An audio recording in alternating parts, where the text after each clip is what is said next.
You know, we regret the shooting that has just happened at near Parliament of Uganda, of the killing of the Indian. This was a money lender, and according to sources that we are getting, is that that policeman who shot him actually had their money, and it is regrettable.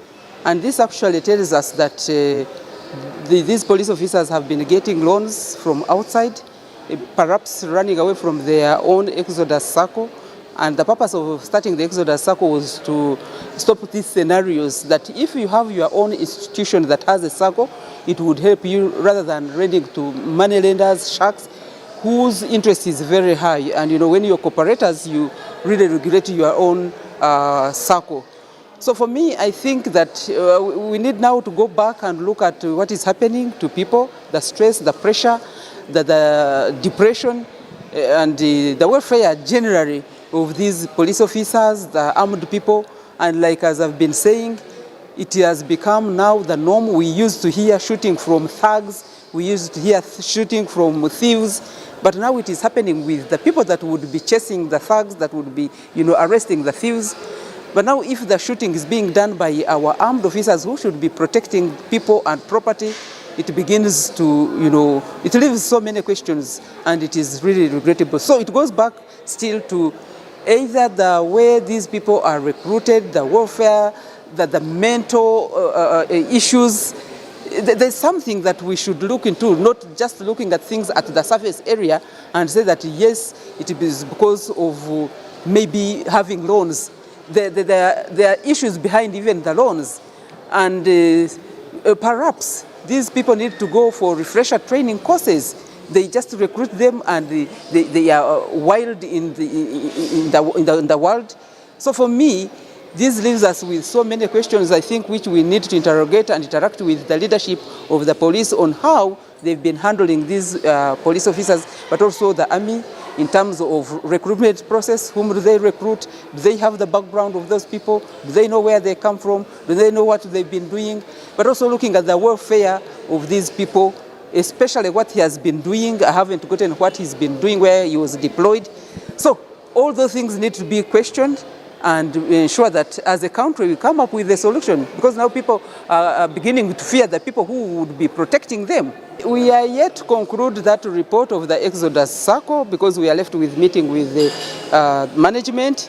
However, the same issue of multiple borrowing is a lot. And reliably, some of the boys were like, they are no longer interested in saving with the Exodus Circle because they cannot withdraw their savings. There has been a limit in terms of withdrawals. Perhaps this could lead to the multiple borrowing that they are talking about. Because even when their little savings are withheld and you are restricted from borrowing, like borrowing twice a year, that means that if you have a problem, you have to go for these money sharks, you have to go for other lenders, and at the end of the day you find yourself with so many loans. And these are some of the things that should be regulated, that if you have your own circle, how do you access your money? Well, for us as a committee, after interacting with different sectors, Ministry of Defense, Ministry of Internal Affairs, and having toured all the institutions looking at the welfare of the police officers, in addition to the ministry, UPDF, we recommended some salary increment. However, you know what is happening. For us, we recommended it. It is up to the budget committee and the ministry, together with the government and parliament, to look into these issues. Because for us as a committee, we saw what was on the ground. We saw how they are paid and how they are living in those dilapidated buildings. You know, their children are not accessing quality education. Even those who are in schools, they are dropping out. So perhaps those are the stresses. If their money is not, their salaries is not increased, we believe they should be catered for free education for their children, right from primary up to actually university. For us, that's what we are looking at as a committee. These are armed people who don't do any side hustling, and therefore for them to make both ends meet, they need to be looked into, at least so that they can survive in the current economic situation, because things have changed. The market, things are expensive, the economy has really become too harsh, and these are some of the things. So if they are going to survive in this, the school fees, the market, the prices, everything, as government, this is where we need to look into and ensure that at least we cater for them. That's Honorable Nyachikongoro Rosemary, Chairperson Defence Committee in Parliament, with some of the recommendations in there. And of course, I'm still with Mayanja Lawrence here as we now dive into the various recommendations. What next really in regards to looking at the security status? Now, what next? One for those in the money lending business. I think this is a warning to them. Of course, it may actually worry them from giving, it may actually scare them from giving out loans to security personnel anymore. You see, in Buganda we have a saying that whenever there's something bad, at one point in time there's some luck it brings. Yeah. We cannot celebrate someone's death. It's absolutely evil. Yes. But we need to look deep into the causes of some of these scenarios. Yeah.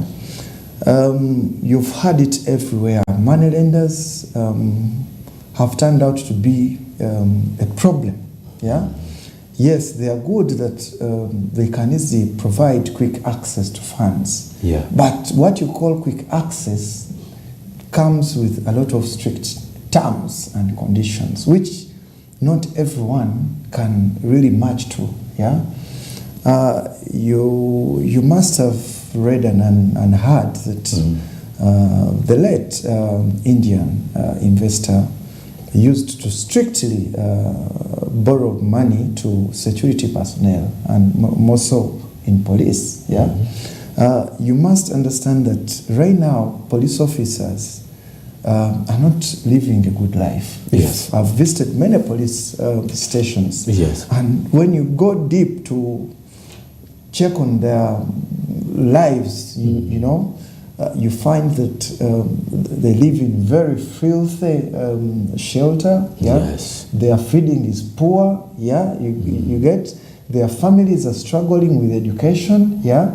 So you tend to find that they are living in a dire situation. So how do you expect a man that's holding a firearm to continue clapping and laughing at you when things are not happening right? Yeah. Someone is protecting you, Brother Joram. You're earning 5 million, for example. Yes. You go shopping for your kids. Yeah? Yes. You take your kids to the best schools. You go to KFC and all that. And you leave him in the car park. And you think he will clap at you. You count money. You send him to pick your children from all these international schools. Yes. These are in the village. If they're in the village and they're in school, well. But some of them have even been just out of school. You get my point. And remember, he's struggling to make a living for his kids. His future, by the way, many, if not most of the security people didn't enter security out of willingness. Many dropped out of schools, many didn't continue with school, and they said, no, let's go this channel, probably we could get a greener light. You get? The only beneficiaries in security are either those that have studied so highly or those with deep connections. Yeah, those are the people that are thriving so well. Yeah, but these other lower cadres, they are struggling. Now, put yourself in a situation of such a man earning, for example, let me say even if it's 500,000, what can 500,000 literally do? Ask any minister in Uganda here, what can 1 million do to you? How much can a finance minister use 1 million in a month? For example, yeah, money has lost value. There's a lot of inflation. Yeah, fuel costs have gone high. Yeah, you find that 1 million can literally not push you a month. Yeah, people are struggling by the day. That's why the government is managing. Yeah, no one can strike here and have a strike sustained because people are eating by the day. Once you don't work, you don't eat. You get my point. So at the end of the day, as a recommendation, I feel government should stop talking.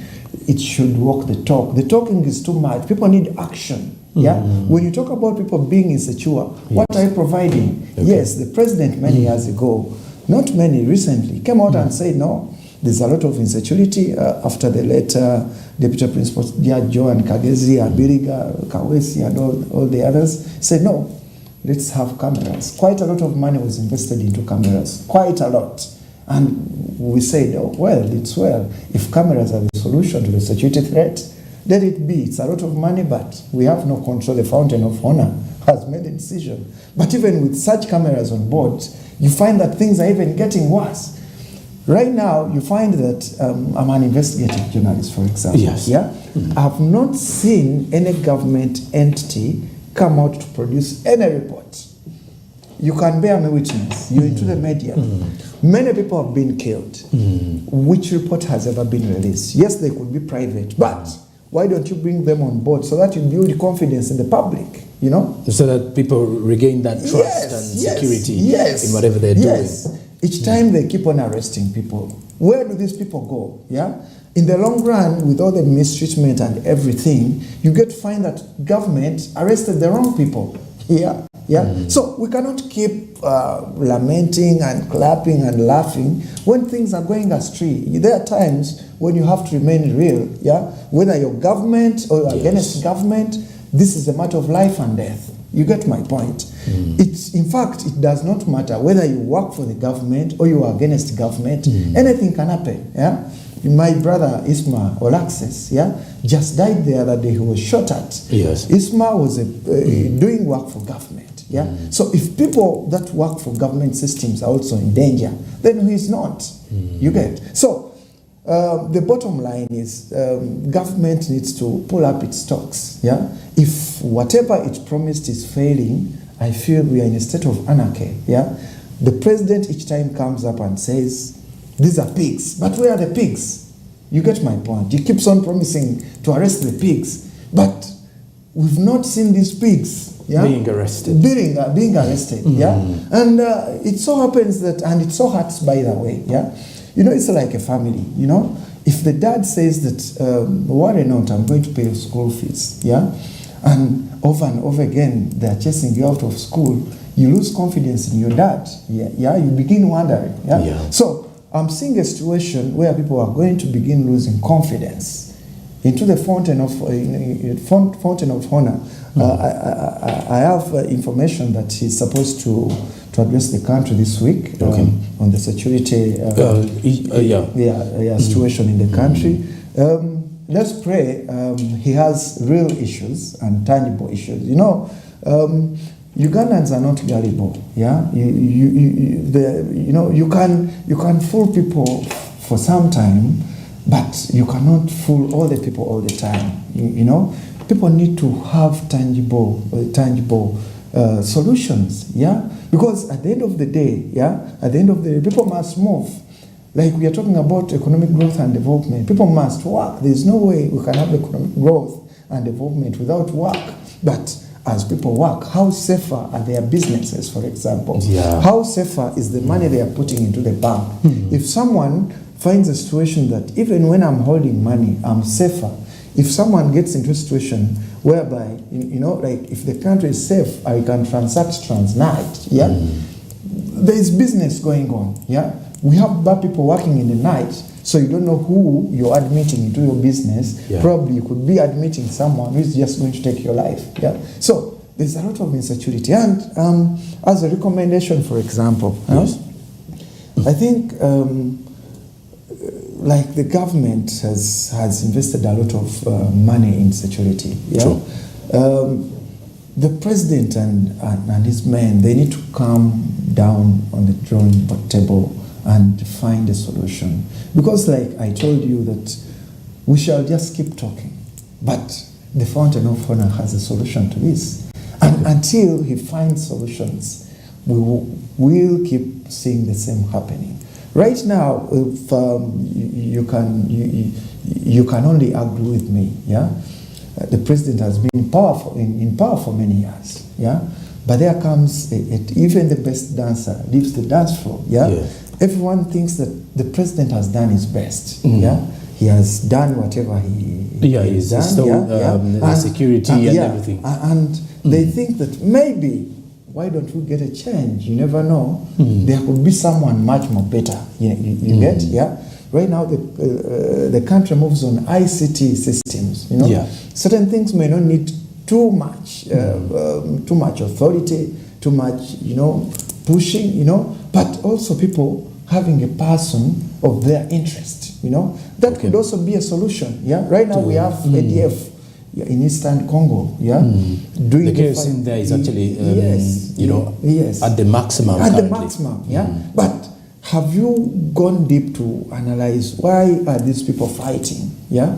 We have a situation where everyone with the interests feel that they can only have to hold a gun to secure their interests. Yeah, yeah, that is now the bigger worry. Yeah. We have a government here that's trying to secure our future, but how can you explain that you're securing a future for people that are losing life? Yeah. Okay. So at the end of the day, you find that we need to really sit down and discuss real issues affecting security. Yeah, we've had defense ministers, many of them, but you find that many of them are just earning salaries and they are not street smart to come out and, they only come in when scenarios have come, they do their surveys and do their investigations, but nothing. If clearly people, what you call suspects or criminals were arrested, yeah, we could be having a solution to this. But you find that the people that are doing this are insecurity themselves. And these people are not being implicated, yeah? So it's the innocent that are implicated, that are facing it, and at the end of the day, you leave the wrong people to keep doing what they know best. Because most of these people doing this are trained, yeah? They are trained people, they know where to shoot, they know where to kill, execute. Yeah, you've had scenarios where someone is shot at, someone still comes back to confirm, to check. And it's actually the most cases lately is that they have to confirm whether the person is dead. Same happened to the same Indian dead man on Friday. Yes. Imagine, and it's now becoming risky, since time immemorial, we thought people would only steal during the night when it's dark, and now they even do it in broad daylight. During the day in broad daylight, and maybe if it was being done in rural areas, but within the city center, look at Parliamentary Avenue with all the security close to Parliament there. You can even hardly access Parliament. Security is tight. Besides Parliament, there is Ministry of ICT. You could believe cameras are there, and before a situation is happening, everyone is already aware. There are banks, the IGG's office is the other side. So if something can happen in such a secure environment, then how about you who stays somewhere far? Bigger questions to ponder on. And of course, our conversation now comes to an end.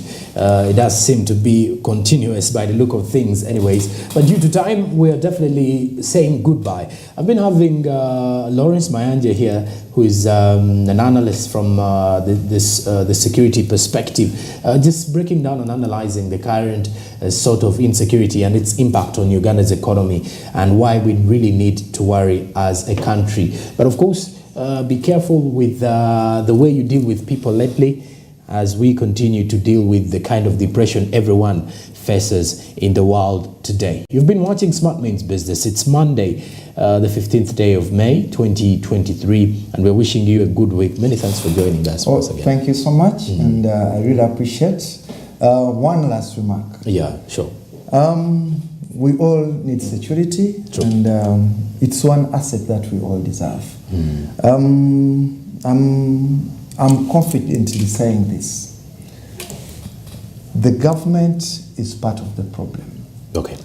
This problem needs to be addressed by government. Okay. Those within government are either being used to defame it, but at the end of the day, government needs to streamline the way things are done. Thank you so much, and I really appreciate hosting me. And my prayers for the entire management of Smart TV. We appreciate having you around, and we hope to keep tuning in. Yeah. All right. Thank you. And well, you can still stick to Smart 24 TV. Coming up shortly is Financial Markets with Anthony Sebale. Have yourselves a good day, but also remember to invest. And investing is only done now, more possibly with your phone, but with the ZAB platform. *292# is the USSD code. that you need to use to kickstart off your investment with the platform. Zabu is powered by Alltech East Africa, which says do something new. And with something new can you choose to do today is investing in government bonds and various securities as well. The markets open at 8:15 a.m. and closing time at 3:15 p.m. East African Standard Time. Note that these markets are fully closed during the weekends and on public holidays. Zabu, my money, my future. Alltech East Africa, do something new. Well, then, have yourselves a good day and a fruitful week ahead. Good morning.